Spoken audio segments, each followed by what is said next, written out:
NATO chief Jens Stoltenberg has signaled support for Ukrainian membership in the alliance, saying the country could join, quote, when allies agree and conditions are met. But NATO leaders stopped short of offering Kyiv a concrete timeline. Before the summit, Ukrainian President Volodymyr Zelenskyy had harsh words for the alliance, calling NATO's lack of clarity absurd. As Russian attacks rain down on Ukraine, the country's flag flies high over Vilnius, the city playing host to NATO leaders. Ukrainian President Zelenskyy came here with a clear message. He wants concrete commitments from the alliance. Ukraine will make NATO stronger. Ukraine has long harboured ambitions of joining NATO.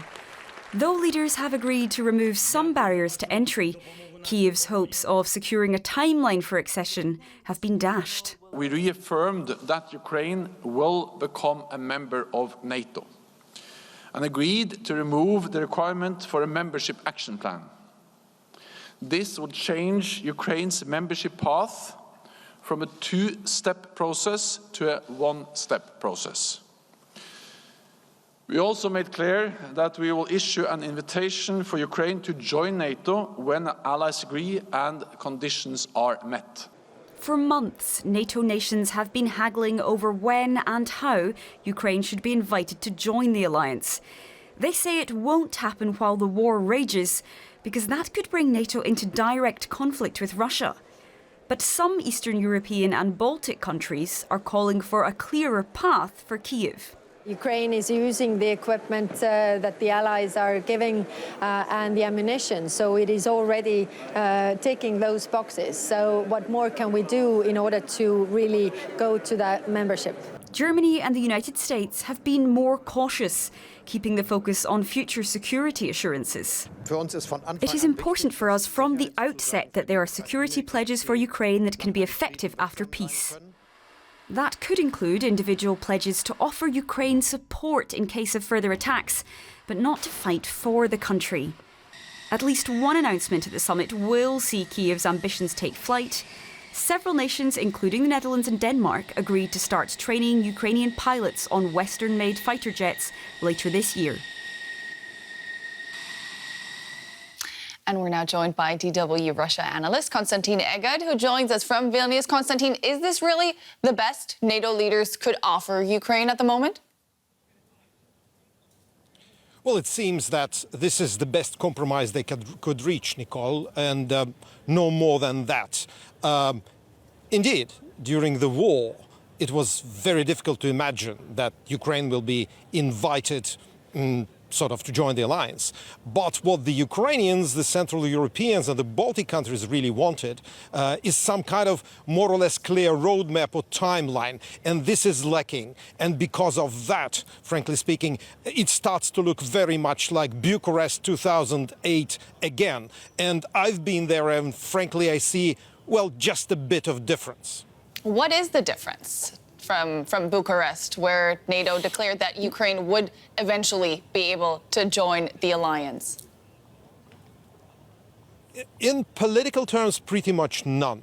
There is still no timeline, and the conditions are pretty vague. You can say that Ukraine is not ready basically as long as you want. The only real thing is the removal of a demand for a membership action plan, which is a preparatory stage before joining NATO. It usually lasts, well, 2, 3, 4 years.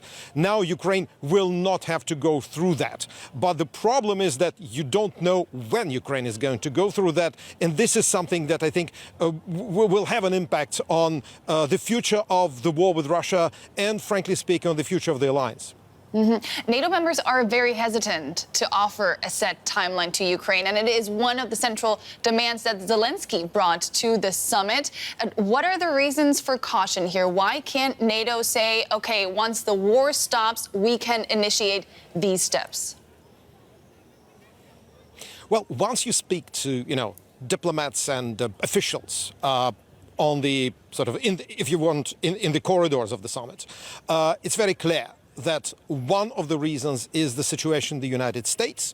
The Biden administration is under increasing pressure from isolationist wings of the Republican Party and its own Democratic Party, which essentially says that United States should withdraw from the world and try to avoid any kind of involvement in military conflicts. And in the run-up to the election year, many people here are saying Joe Biden, US president, is extremely cautious not to be seen as, quote-unquote, a warmonger, someone who can accidentally draw the US into the conflict with Russia, which could become nuclear. Other experts here are saying that it's quite unlikely that Russia will go for a nuclear confrontation with NATO, but still caution reigns here in Vilnius.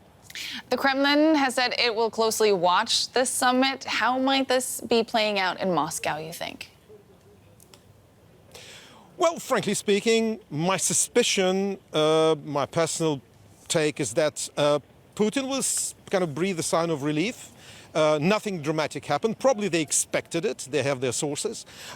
Whether it will have an impact on the prosecution of the war by the Russians, I think it will, because frankly, this indefinite sort of unclear time frame pushes Putin to extend the war as long as possible, to make it protracted in order to delay Ukraine's accession to NATO for as long as possible. So this will be a political and I'm afraid military logic, the military logic of Moscow in the coming months, and who knows, probably years.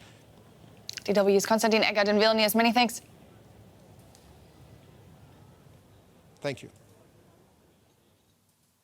Let's move on and get the Ukrainian perspective and bring in Alexander Sherba. He's a Ukrainian diplomat. He served as ambassador to Austria until 2021. Today, he's the ambassador for strategic communications at the Ministry for Foreign Affairs. Mr. Sherba, welcome to DW. President Zelenskyy says it's absurd that NATO doesn't establish a clear timeline for Ukraine's membership. How do you feel about the declaration? Well, I won't lie, it's kind of disappointment, quite frankly, considering that NATO's policy towards Ukraine, let's be honest, was one history, one big lie over the last 2 decades at least.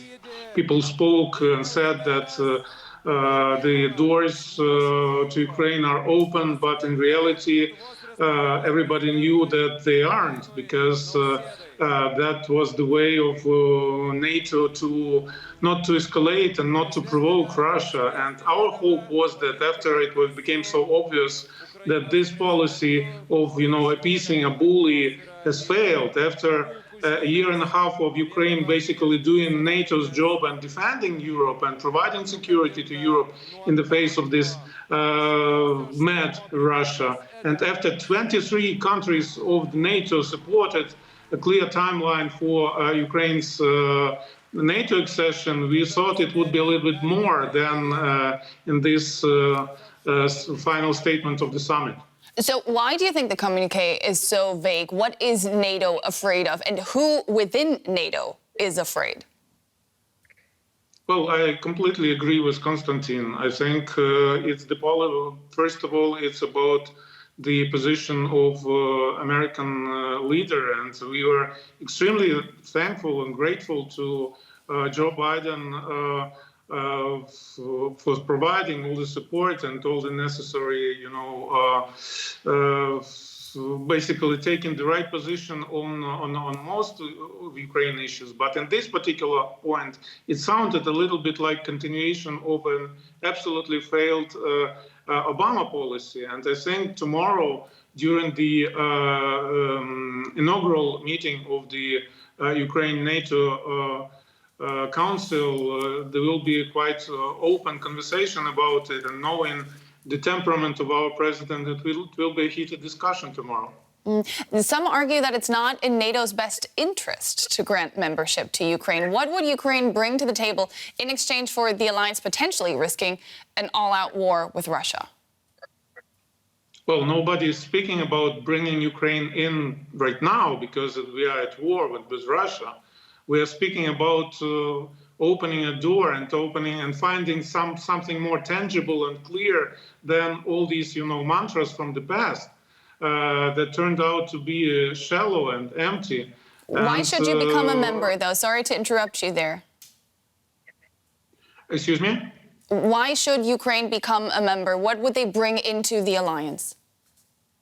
Aside from the strongest army in Europe, aside from the population that absolutely adamantly believes in NATO, aside from proving that we are protecting and fighting and bleeding for the values of NATO. Well, all these things plus, I don't know, it will be NATO's credibility.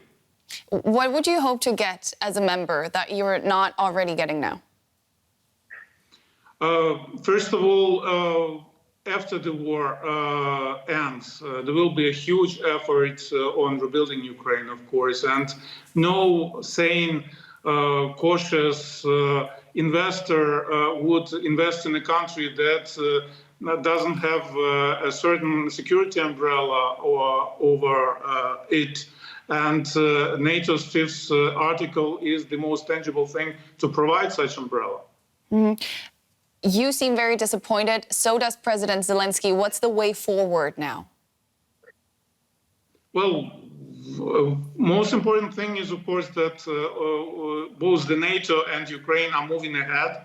The 23 countries of the NATO have clearly stated what they want. I think tomorrow the meeting of the Council will also show the overwhelming majority of the countries really wanting to, leave in the past this policy of, hypocrisy towards Ukraine. And as open and real partners to each other, we should be moving ahead first to winning this war, and second, to making Europe a more secure, more safe space. That was Ukrainian diplomat Alexander Sherba. Thank you so much for your time. Thank you. And we can develop the story further with Justin Logan. He's the Director of Defense and Foreign Policy Studies at the Cato Institute think tank. He specializes in U.S. grand strategy and U.S. foreign policy. Welcome to the day. Let's dive right in. No clear path to NATO membership for Ukraine at this point. In your opinion, should Kyiv receive an invitation to join the alliance? No, I think that the decision itself not to extend a meaningful pathway to membership for Ukraine was correct. I actually agree with President Zelenskyy and the ambassador that was just on the show that there has been a considerable amount of double talk and sort of leading Ukraine along to believe that it will someday become a member. But substantively, the Western allies, the United States, Germany, and France have revealed that they don't believe they have an interest in Ukraine worth fighting Russia over. And given that the Article 5 commitment, as Joe Biden has recently put it, is a so-called sacred commitment to treat an attack on one member of NATO as an attack on all, we shouldn't extend a security guarantee to a country we've just revealed we don't believe we have an interest in fighting over. Let's talk about when Ukraine becomes a member, because at this point, it seems to be a matter of when and not if. Do you think that would deter Russia from future aggressions? Well, I'm not sure that it is a matter of when and not if at this point. I mean, it's hard to predict 20 years down the road, but I think for the policy relevant future, it's terribly unlikely that Ukraine will become a member of the alliance. As to the question of whether Article 5 would actually deter Russia, to kind of go back to the point that I made previously, credibility is a sort of witchy thing, right? It's difficult to quantify. It's difficult to make a commitment credible. And given that in the very recent past, in the present, in fact, we've revealed that we don't believe we have an interest in fighting Russia and Ukraine. President Biden calls such a prospect World War III. There's reason to fear that the Russian president or any Russian leader would say, look, the Americans have said that this would be World War III, and under no circumstances are they going to fight for Ukraine. So why would we credit an Article 5 commitment to Ukraine? And then I think there's a risk that were that to happen, you'd have other very vulnerable countries like the Baltic states, for example, wondering, hey, wait a minute, which kind of Article 5 guarantee do we have? Do we have the kind that France and Germany had?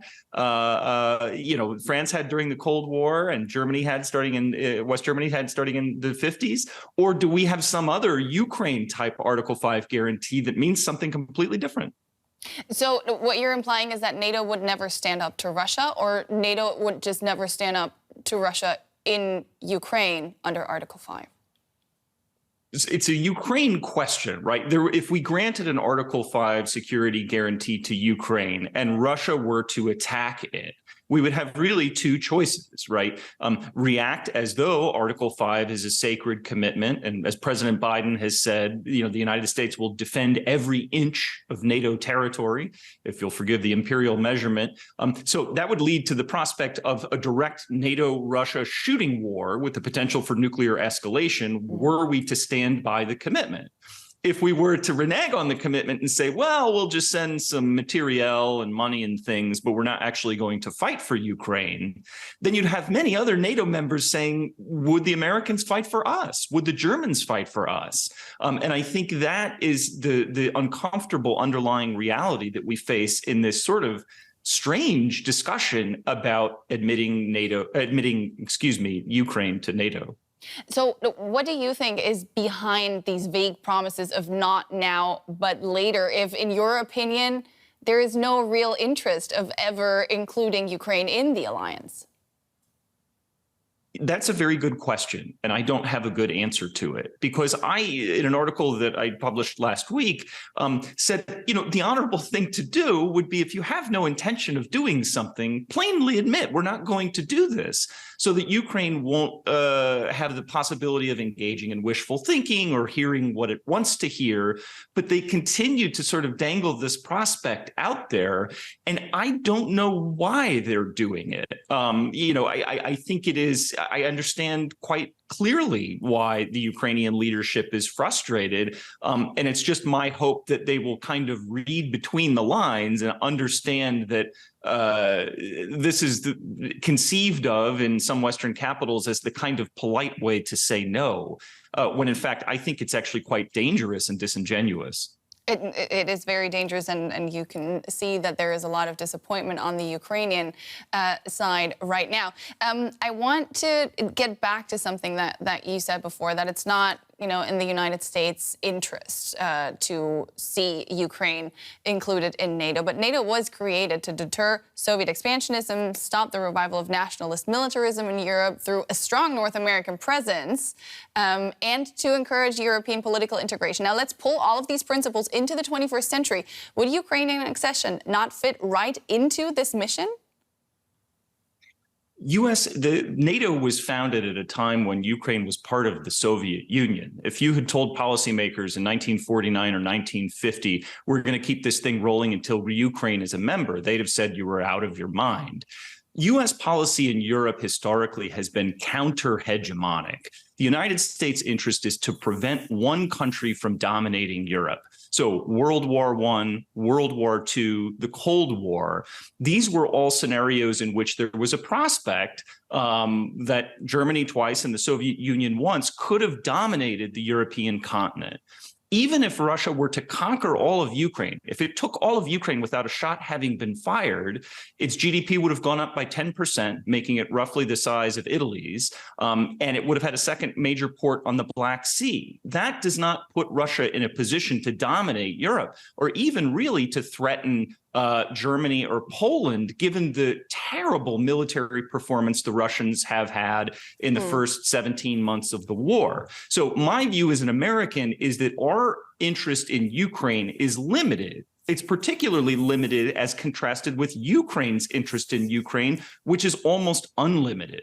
And that's why you heard the Ukrainians last spring, for example, calling for the U.S. to enter the war via a no-fly zone. The U.S. politely declined, and a number of things where the Ukrainians have actually tried to escalate and bring the United States in, right? When a surface-to-air missile from Ukraine landed in Poland, we they blamed it on the Russians. Only have a couple of seconds left, but I do want to ask you, if national interest really reigns supreme, what's the point in being in an alliance? Well, NATO was founded at a point when it was very plausible that the Soviets could have come in and taken the industrial heartland of Europe for itself. So I think there was a very plausible argument that we needed to prevent the Soviet Union from dominating Europe. It's just that Russia can't dominate. This Russia can't dominate Europe today. All right. Justin Logan, Director of Defense and Foreign Policy Studies at the Cato Institute. Many thanks. And we'll take you straight to the Ukrainian capital, as Vladimir Zelenskyy is to attend the NATO summit, even though Ukraine is not a member. Our correspondent in Kiev, Nick Connolly, can talk us through this summit's significance for Ukraine. Welcome, Nick. So let's start with today's angry tweet from President Zelenskyy, describing the signals he's been getting from NATO leaders as absurd.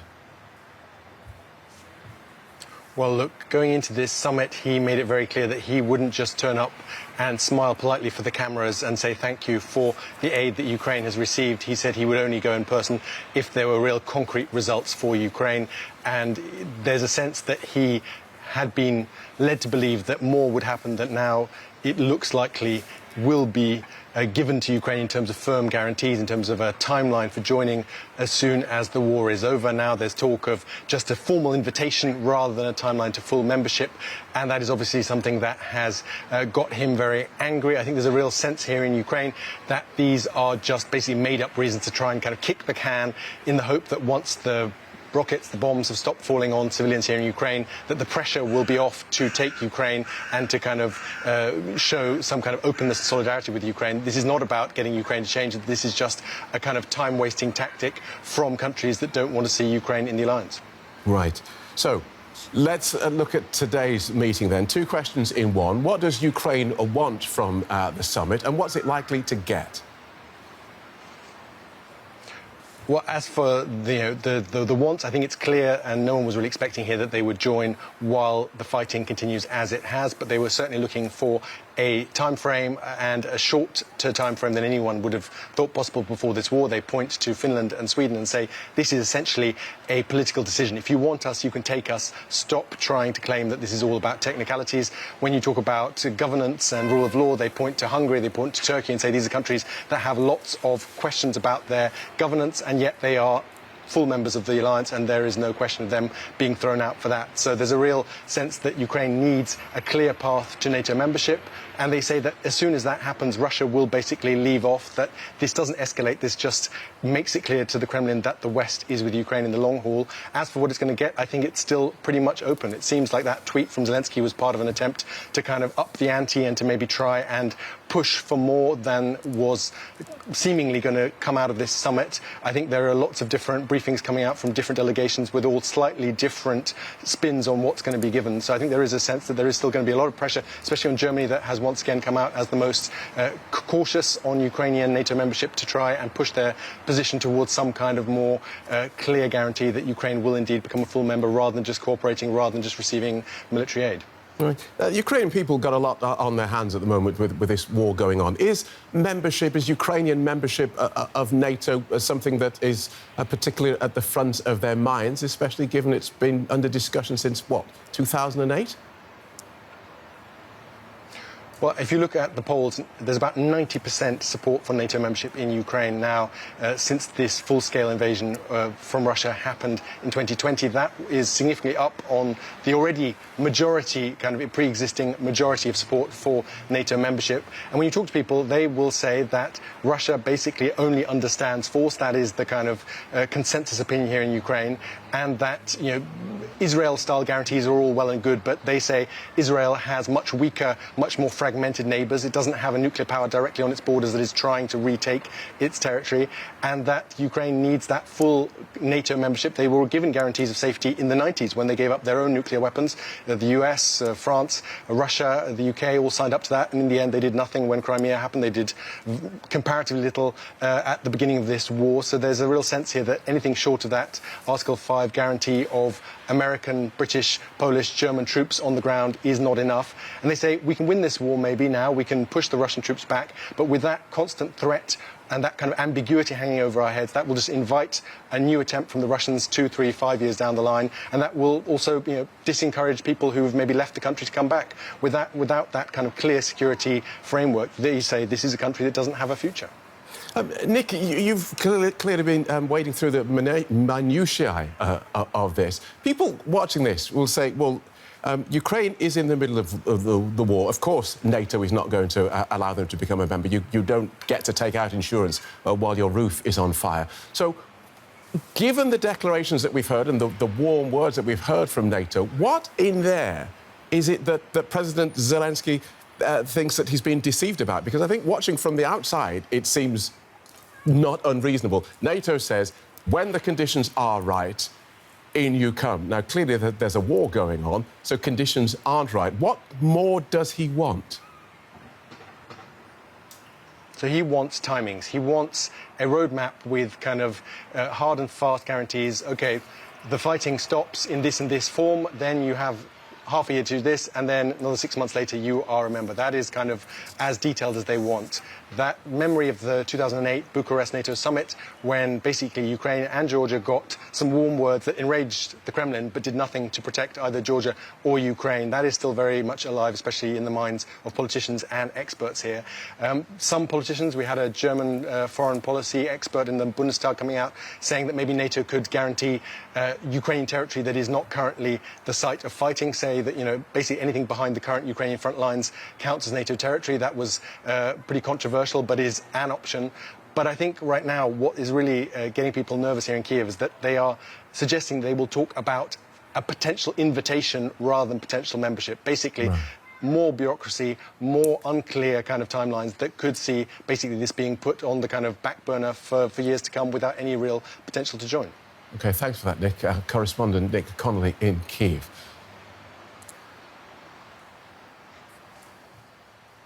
Well, let's look at where Germany stands on this issue. Dietmar Nitan is a member of the German Parliament for Chancellor Scholz's Social Democrats. He also sits on the Parliament's Foreign Affairs Committee. Welcome to DW. When should Ukraine become a NATO member?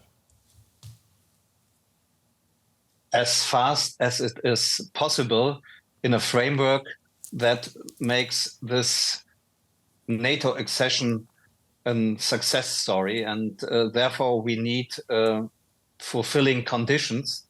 But to be honest, I can understand the disappointment on the Ukrainian side, but on the other side, unity in NATO is the best weapon to protect Ukraine. And I think we are now at the point where we have unity that we want to see Ukraine in the NATO, but we need to prepare some details of a roadmap to present it then also in public.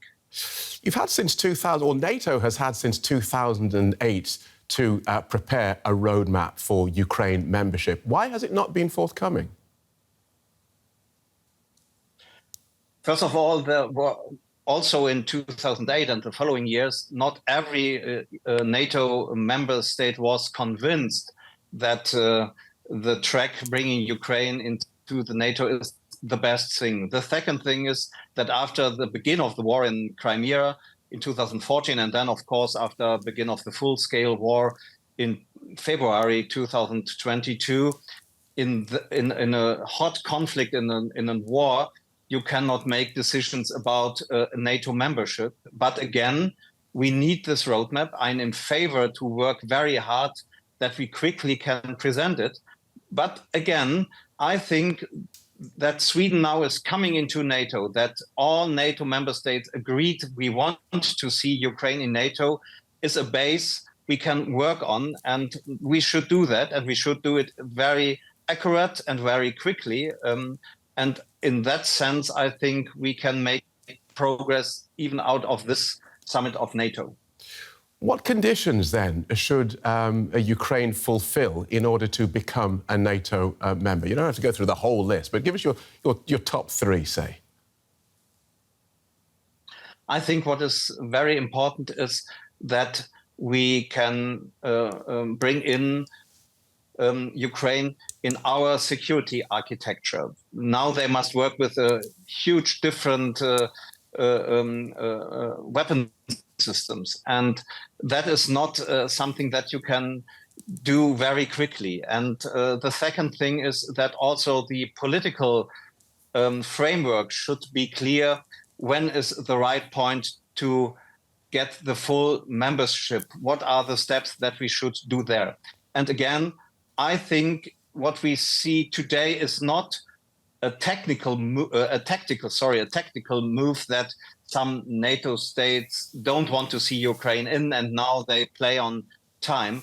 I think that a lot of NATO member states hesitate to be too concrete in this phase of the war. And again, we should not now, how should I say, produce more and more disappointments in Ukraine is disappointed, and on the other side, NATO member states perhaps are disappointed that Ukraine is disappointed. We should use the opportunity. The summit is going on to come at the end of the day in attendance of President Zelenskyy to an outcome that is something that is not that what Zelenskyy wants to see this day, but something what he can bring back to the Ukrainians and to say, look, they want us, there are some things to do, but we want now go together on a good track. But all of those, let me argue from his point of view, all of those NATO could do now. All of those NATO could have done in the last year, the last 2 years, since this war started, since 2008, 15 years ago, when they were talking about Ukraine accession. His point, I was looking at his tweets today, seems to be that this continued delay gives NATO the opportunity to use Ukraine as a bargaining chip when it comes to talking peace with Russia. Is he wrong? I cannot look behind the curtain, but I think he is wrong, because we should not bring in the security of Ukraine and the perspective of a NATO membership into talks when it comes to peace talks. It should be clear that we want to see Ukraine in NATO, and that holding them out of NATO couldn't be an issue in peace talks, because if the hot war is ended, we are in a cold war, and in this cold war, every day Ukraine could be attacked, and because of that, in my view, they need a clear perspective that they not only get security guarantees like an Israel status when it comes to the US, they need really at the end of the tunnel a clear perspective for NATO membership, because I agree with the Ukrainians that NATO membership is the best security guarantee they can get in the future to protect them against a second war coming from the Kremlin against the Ukrainian people.